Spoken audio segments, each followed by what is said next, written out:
सत्साई भगत जी। सत्साई जी, सत्साई। हम बिहार से बोल रहे हैं पवन जी। जी बोलिए। जी सर, हम बोल रहे थे कि भगत जी की जैसे हमारा पास हम नाम लिए थे फर्स्ट लॉकडाउन में। हाँ हम लॉकडाउन में नाम लिए थे, फर्स्ट लॉकडाउन था ना, हाँ। उसी में हम ऑनलाइन नाम लिए थे। अच्छा।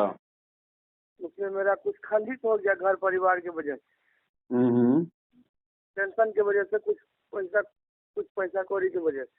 अच्छा। तो उसमें खंडित हो गया, तो फिर हम 2021 में नाम लिए, हम्म। दिसंबर में। जी। तो अंतिम 21 में लिए हैं। तो उसके बाद मेरा कुछ कर्जा था मेरे ऊपर, और कुछ कर्जा था, टूट नहीं रहा, अभी भी नहीं टूट रहा है। बहुत कोशिश करते हैं फिर भी नहीं, पैसा बचिए नहीं रहा, टूट भी नहीं करता है कर्जा। जी। शंका का संविधान करना था, कहाँ की संविधान होगा। क्या शंका क्या है? शंका है कि मेरे ऊपर कर्ज है। कर्जा तो मेरे ऊपर भी है, बताइए। और टूट है। कर्जा तो हमारे ऊपर भी है भगत जी, कर्जा तो गुरुजी के ऊपर भी है। 27 करोड़ रुपए का कर्जा हरियाणा सरकार ने बरवाला कांड के समय गुरुजी पे लगा रखा है, बताइए। कर्जा किस पे नहीं है? कर्जा तो अनिल अंबानी पे भी है। कर्जा तो हमारे भारत देश के ऊपर भी है, दूसरे देशों का। क्या करें? कर्जा उतारने के लिए नाम लिए थे। नहीं, कर्जा उतारने के लिए नाम नहीं लिए थे, फिर फिर भी थोड़ा टेंशन में रहते हैं। तो टेंशन तो रहेगी, जब कर्जा होगा तो टेंशन तो सबको होगा, मुझे भी टेंशन रहता है। कर्जा है तो टेंशन रहेगा। अब टेंशन कम होगा परमात्मा की भक्ति से, कर्जा धीरे धीरे उतरेगा परमात्मा की भक्ति से, भक्ति बनेगी मर्यादा में रहने से, और मर्यादा बनेगी सतलोक आश्रम मैनेजमेंट हरियाणा का साथ छोड़ने से और साध संगति से जुड़ने से। नहीं, तो तो बताइए। मेरे पास भगत जी आए थे पटना से, दो ठो, तो वही आपके बारे में बोल रहा था कि ऐसी ऐसी बात है। परसों आए थे, हाँ तो बोले। हम बोले ठीक है, हम पवन भगत जी से बात करेंगे। अगर ऐसा होगा तो जहाँ शंका का समाधान होगा, जहाँ दुख दूर होगा, वहाँ हम जाएंगे।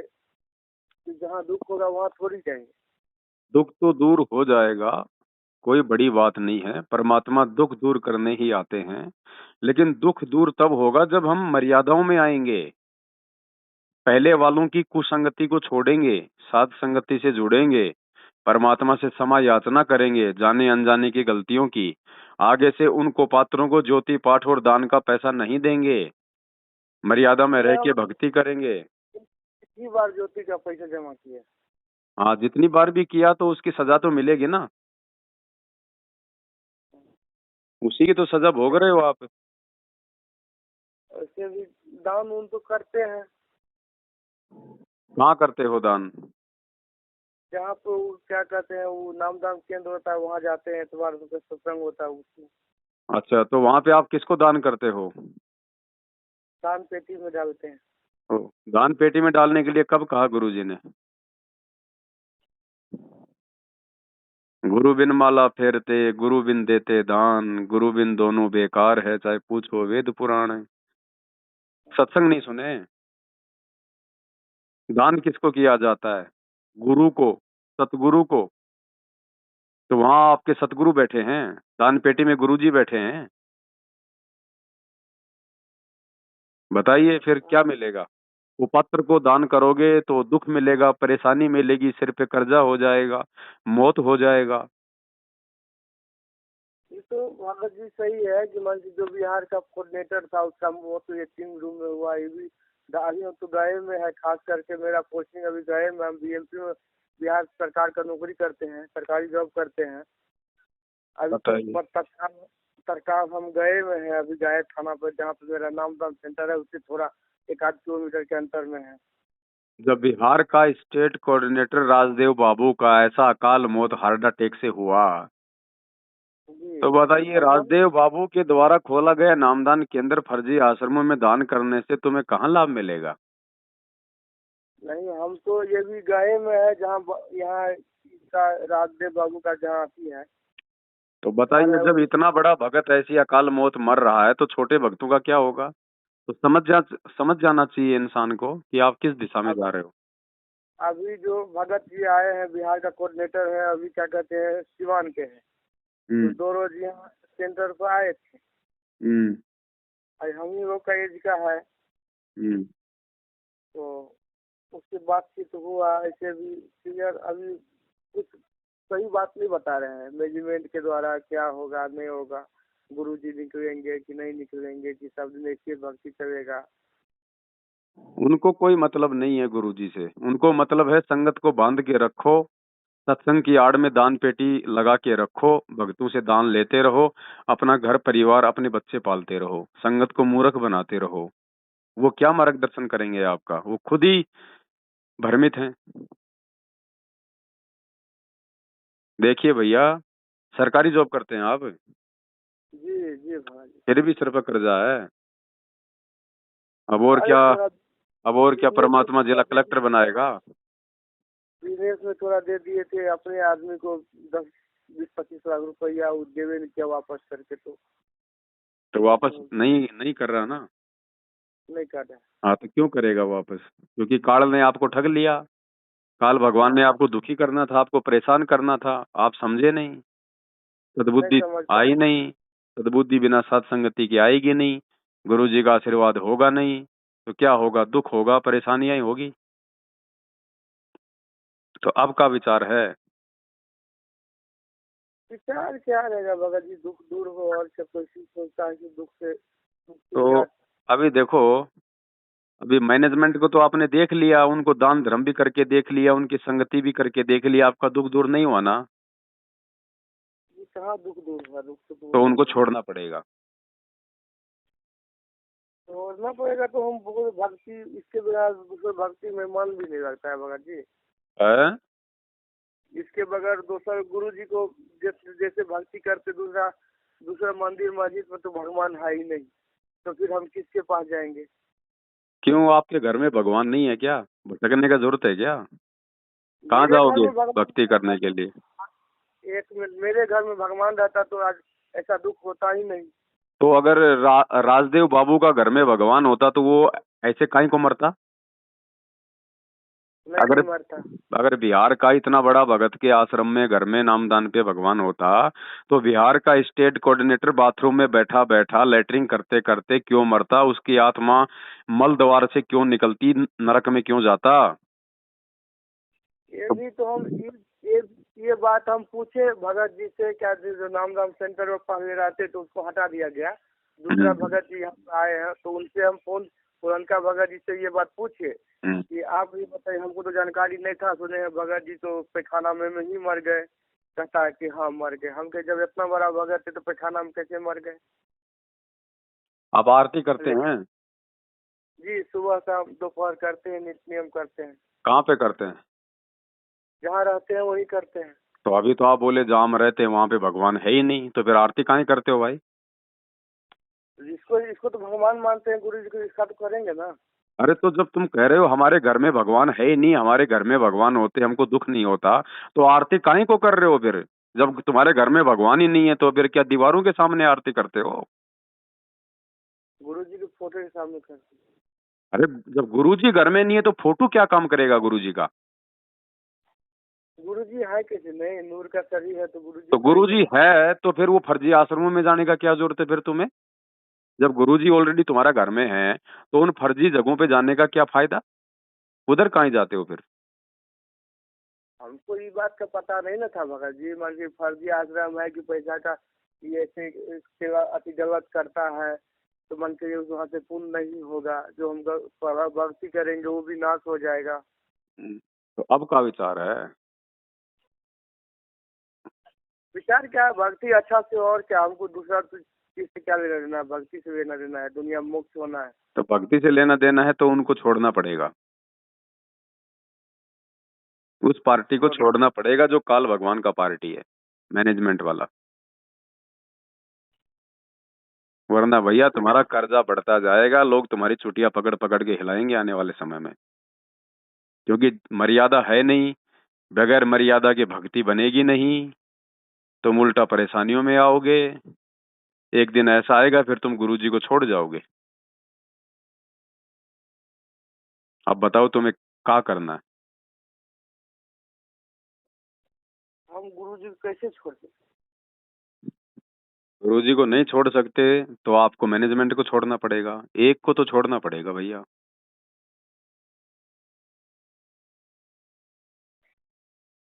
मैनेजमेंट को वही छोड़ सकते हैं कि गुरुजी को थोड़ी छोड़ सकते हैं। और मैनेजमेंट को ज्ञान से छोड़ना पड़ेगा, ऐसे अपने कर्जे के लिए नहीं छोड़ना, दुख में नहीं छोड़ना। ज्ञान पहले अच्छे से विचार कर लो, मैनेजमेंट कौन है, गुरुजी को जेल बैठाने वाला कौन है, भगत समाज को फर्जी आश्रम खोल खोल के लूटने वाला कौन है। आज भगत समाज अकाल मौत मर रहा है तो उसके पीछे मर्यादा तोड़वाने में जिम्मेदार कौन है। किसकी संगति करने से आपको परमात्मा मिलेगा, सुख मिलेगा, और किसकी कुसंगति करते करते आज आप इतने ज्यादा कर्जवान हो गए, दुखी हो गए।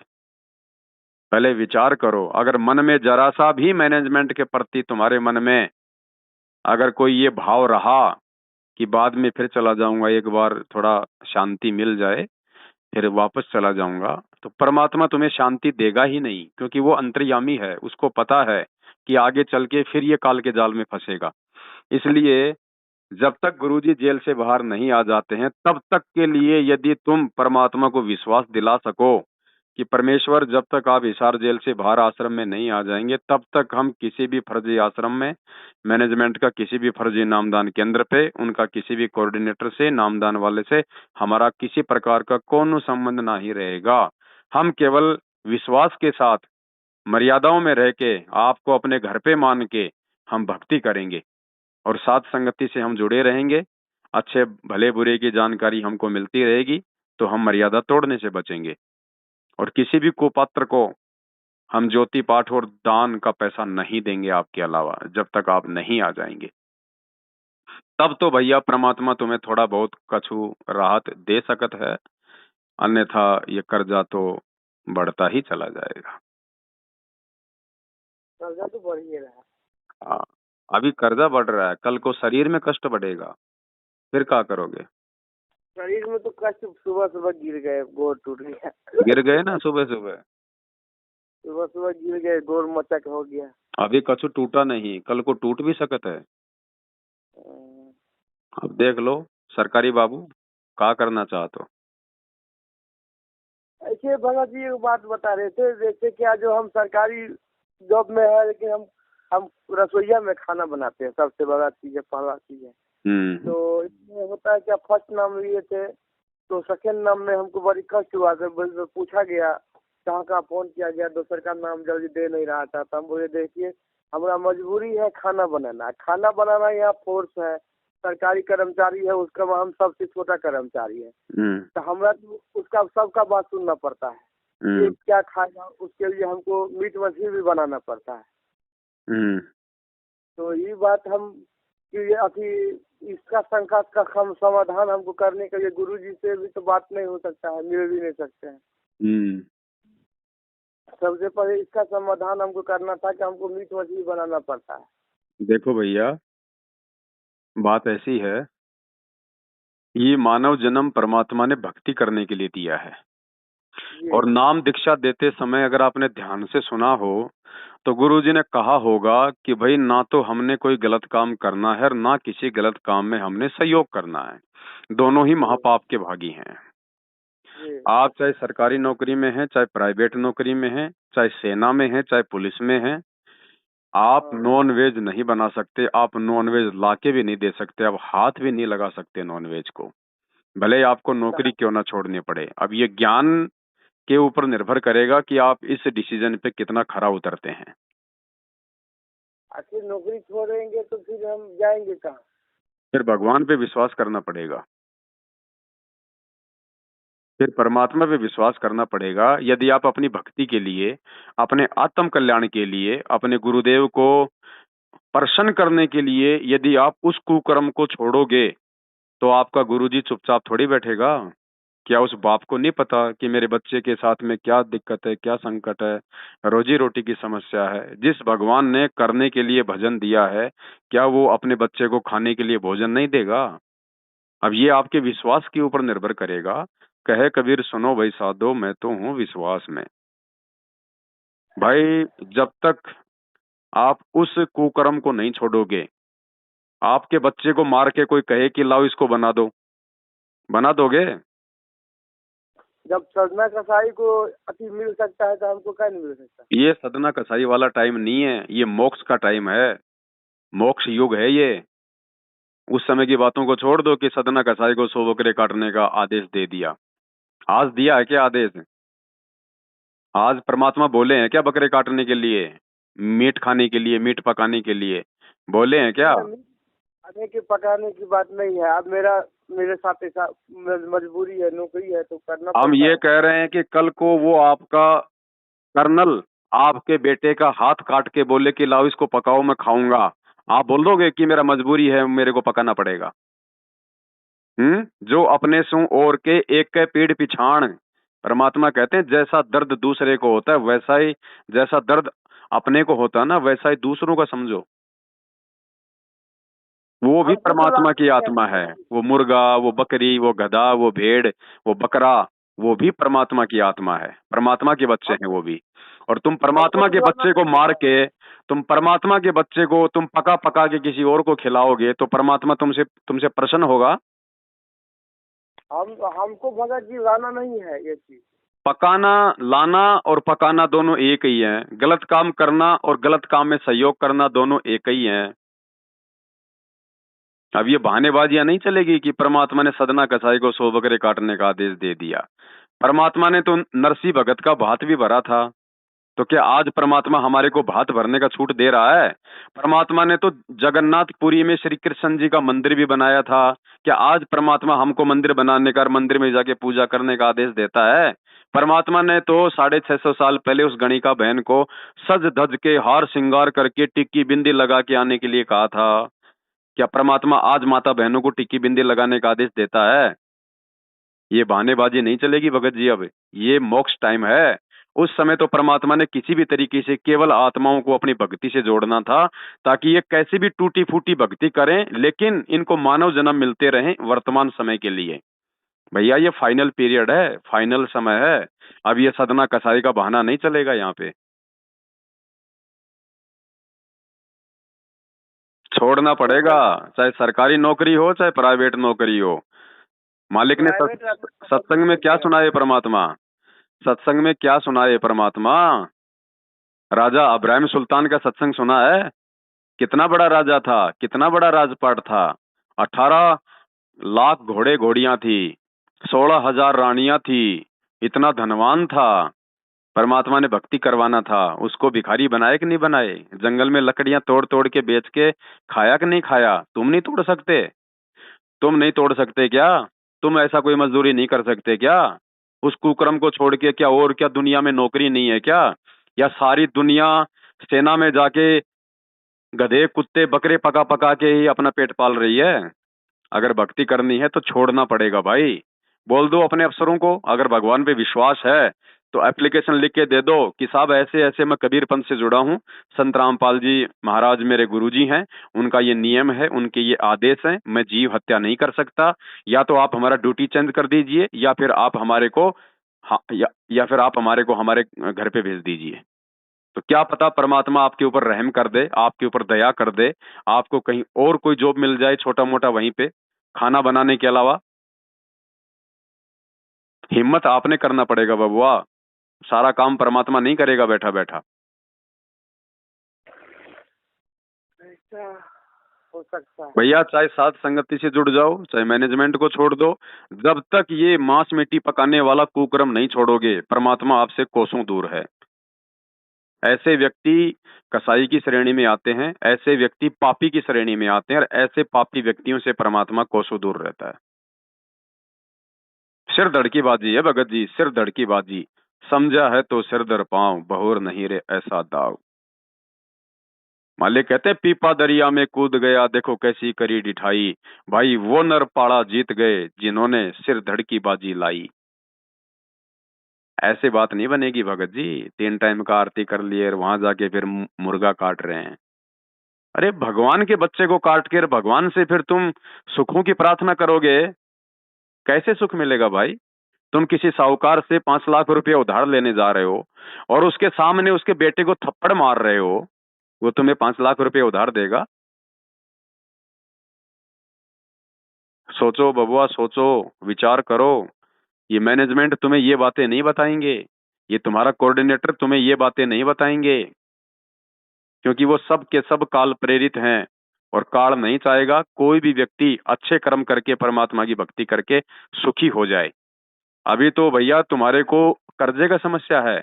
अगर तुमने ये बैल काटने वाला, ये मुर्गे काटने वाला काम नहीं छोड़ा, कल को वो आत्माएं फिर तुम्हें परेशान भी करेंगी। प्रेत, भूत, पितर बन के तुम्हारे अंदर भी वो प्रवेश करेंगी, क्योंकि तुम्हारी मर्यादा तो है खंडित। परमात्मा का तुम पे कोई आशीर्वाद नहीं है। कल को तुम्हारे ऊपर प्रेत बाधा भी आएगी, तरह तरह की शारीरिक आपत्तियां भी आएंगी तुम्हारे ऊपर। कहाँ जाओगे? ऐसा हो सकता है भगत जी जो हम अपना जगह पर दूसरे आदमी को रख दे? रखा किसने? आपने। तो सहयोग किसका हुआ? आपका। चाहे तुम काटो, चाहे तुम किसी दूसरे आदमी को काटने के लिए कहो। दुकान में बीड़ी माचिस चाहे तुम बेचो। काटना नहीं है भगत जी, काटना नहीं है। तो क्या करना है? खाई वो हम लाना भी हमको नहीं है, फिर खाई बनाना है बस। क्यों बनाओगे? काहे बनाओगे भाई? हैं? तुम कहोगे हमको तो पानी लाना भी नहीं है, हमको पानी तो किसी को पिलाना भी नहीं है, खाली पानी में जहर डालना है। तो क्या वो दोष नहीं है? तुम बनाओगे तभी तो लोग खाएंगे। तुम्हारे भी कर्म फूटे और खाने वाले के भी तुमने कर्म फोड़ दिए। अरे वो खाने वाला तो अज्ञानी है, उसको तो परमात्मा का ज्ञान नहीं है। तुम्हें तो परमात्मा का ज्ञान है। तुम तो उससे भी ज्यादा दोषी बन रहे हो। उसकी माफी है, लेकिन तुम्हारी माफी नहीं होगी, क्योंकि तुम समझदार हो। तुम्हें परमात्मा ने अच्छे बुरे जो कर्म होते हैं उनकी जानकारी दे दी, उसके बाद भी तुम ये कुकर्म करोगे, तो तुम्हारी कभी भी माफी नहीं होगी परमात्मा के दरबार में। उसको फिर भी माफी मिल जाएगा। तो खाने वाले से ज्यादा दोषी, काटने वाले से ज्यादा दोषी आप परमात्मा का ज्ञान लेके जो बनाने वाले हैं वो हो रहे हैं। भाई विश्वास करना पड़ेगा परमात्मा पे। तुम्हारा पेट ये नौकरी नहीं भर रही। अगर ये नौकरी तुम्हारा पेट भर रही होती, तुम्हारे ऊपर आज ये कर्जा नहीं होता। विचार करो, अगर नौकरी ही सब कुछ होती, आज तुम्हारे ऊपर कर्जा नहीं होता। और कितने भाई हैं जो नौकरी कर रहे हैं? कितने? क्या सभी नौकरी कर रहे हैं? भैया दुनिया में लाखों काम धंधे हैं ईमानदारी से करने के। अगर भगवान चाहिए, परमात्मा चाहिए, इसी जन्म में मोक्ष चाहिए और इसी लोक में रहते सहते शारीरिक और भौतिक सुख चाहिए, तो भैया ये कुकर्म छोड़ने पड़ेंगे। गुरु जी की संपूर्ण मर्यादाओं में रह के भक्ति करनी पड़ेगी, अन्यथा दूसरा कोई उपचार नहीं है। परमात्मा तुम्हें सदना कसाई की तरह आदेश देने वाले नहीं है। कोई और कोई छोड़ना तरीका पड़ेगा। नहीं, बिल्कुल छोड़ना पड़ेगा तो छोड़ना ही पड़ेगा। इसमें कोई दूसरा ऑप्शन ही नहीं है। अब ये डिसीजन आपने करना पड़ेगा स्वयं। परमात्मा ने ज्ञान दे दिया, अब चलना आपको पड़ेगा। भगवान ने मार्ग दिखा दिया, चलना हमको पड़ेगा भाई। सरकार का काम है रोड बना के दे देना, अब गाड़ी तो हमको खुद ही चलानी पड़ेगी। सरकार नहीं चलाएगा तुम्हारा गाड़ी बैठ के।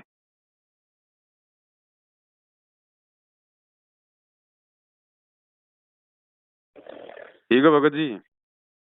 ठीक है भगत जी, सत्ता है। सत साहेब, जय हो बंदी छोड़ की।